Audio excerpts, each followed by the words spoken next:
Good afternoon, parents. I want to welcome you to 2020-2021 Curriculum Night. I am Mr. Jackson, your son/daughter's 7th grade social studies teacher.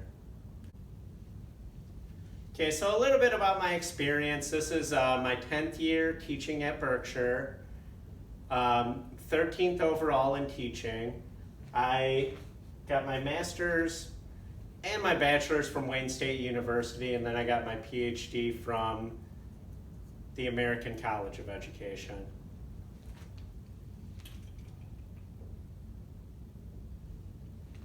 Okay, so really important contact information, and I'm going to actually slide to the side in a second.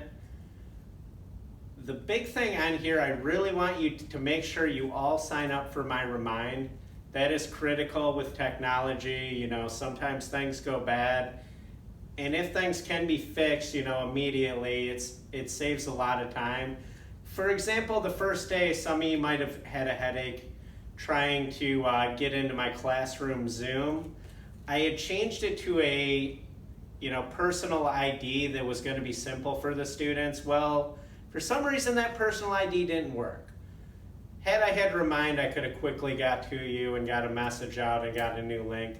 But as it is, some of you had to, write emails and try to call the office, and it was kind of panic. So really sign up for this Remind by sending a text to 81010, and the message you're going to send is at Mr. Jackson G, all one word. Your son or daughter, I had them do that in class, so they should be able to assist you with that. But once again, it's at Mr. Jackson G, and that's the number you're going to send just a standard text message to. I also have my personal cell phone up here. If you do have an emergency with something that happened in class, feel free to use that, but please keep that to emergencies. I've had good luck with that in the past, so please be appropriate with that.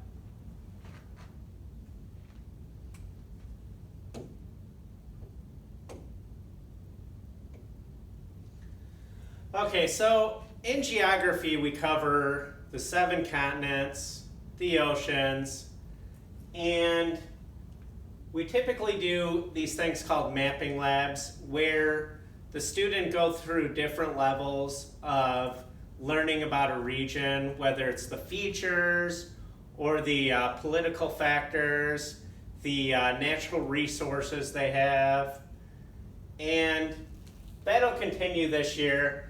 I did put on here that there's going to be numerous changes due to the online settings. The online setting, it's made me redo a lot of the lesson plans just so they work the best for the student and for all of you. And also, we're going to be doing current events and student choices. Often I'll let students do a poll of what they would like to learn about, and we'll do that maybe once a week. As for current events, we have an election this year, so I do like to cover something as critical for their understanding as the election. I'm going to be doing some stuff next week that you'll probably get to check out and you'll probably enjoy. I'm going to be playing 2 characters, the President Trump supporter and also the candidate Biden supporter. I did want to let you guys know of that before, so if you walk by and it looks like I'm doing a rant where I'm supporting one candidate or the other, my goal for this unit or any covering of the election or really anything beyond is to be as right down the middle as possible, to the point where the students shouldn't even know my political affiliation. But we will be covering this because, as crazy as it sounds, some students will already be voting in the next election.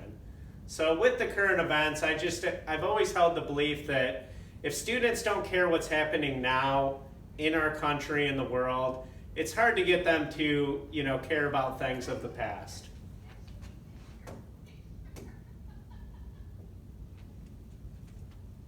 Okay, I'm typically not big on homework, which is still the same. I'm going to have the lesson set to where if the student uses their time in class either asynchronously or when we meet synchronously. There shouldn't be a ton of homework. Instead, I've put some of these things on for you to do, somewhat tongue-in-cheek, but do some things with that time that'll be more valuable to them and their mental health, especially in a time like now. And I've tried to build in as much socialization in our lessons as well, just because I know that's just as critical as anything we're going to cover in the classroom. And that's really what a lot of them are missing with being online. Okay, and finally, I would typically be sharing the announcement of the Berkshire Adventure Michigan trip in October. Sadly, we're in a wait and see approach. I'm still optimistic that by the end of the year we can make that happen, but that's going to be a wait and see. I'll have information on applications as soon as we can. It's not November anymore. But the other thing I wanted to share at this time, we will still be doing the Geographic Bee, and that'll be in November and December. They did set that to a online setting to where we don't have to be in person.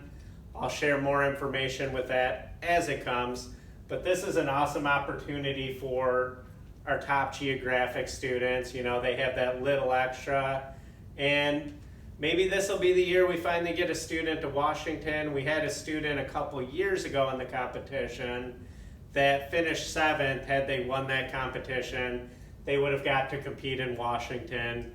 And Alex Trebek from Jeopardy actually hosted the first round. And President Obama, former President Obama at that time, he actually hosted one of the rounds as well.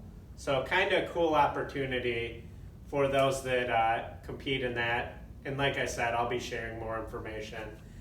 The final thing I do have to share is that my wife is due with our second child at the end of October, October 23rd, to be exact. I am not taking a leave during that time. At this time, we have numerous teachers that are already on leave for a number of reasons. And I met with Mr. Klingscale, and we agreed that, you know, we would make things work to where I wouldn't have to take a leave for that. Now, with that being said, I'll send out a remind. The 2 days after the birth, while I'm still in the hospital, I'll have some kind of an online lesson or an announcement to where students know what's going on. And then the weeks that followed, during the leave time, I'm planning this big project where I can still log in, I can still work with students, but it'll be more of a self-starter project that, you know, I'll assist along the way, but it won't be as intensive like in-class stuff as normal. So I ask, just be as accommodating as possible during this time. I'm going to do the best job possible, and I just didn't want another thing, you know, to be thrown at the students like a curveball as soon as they get comfortable in the online setting. And then, you know, they have a guest educator that at this time, with the number of leaves we have out, we have a couple excellent guest educators that are doing classes right now, you know, in long-term positions. But beyond that, it was very unpredictable who would cover the class, just being completely honest with you. So we agreed that I would find a way to make this work during the time. All right. That being said, who has questions?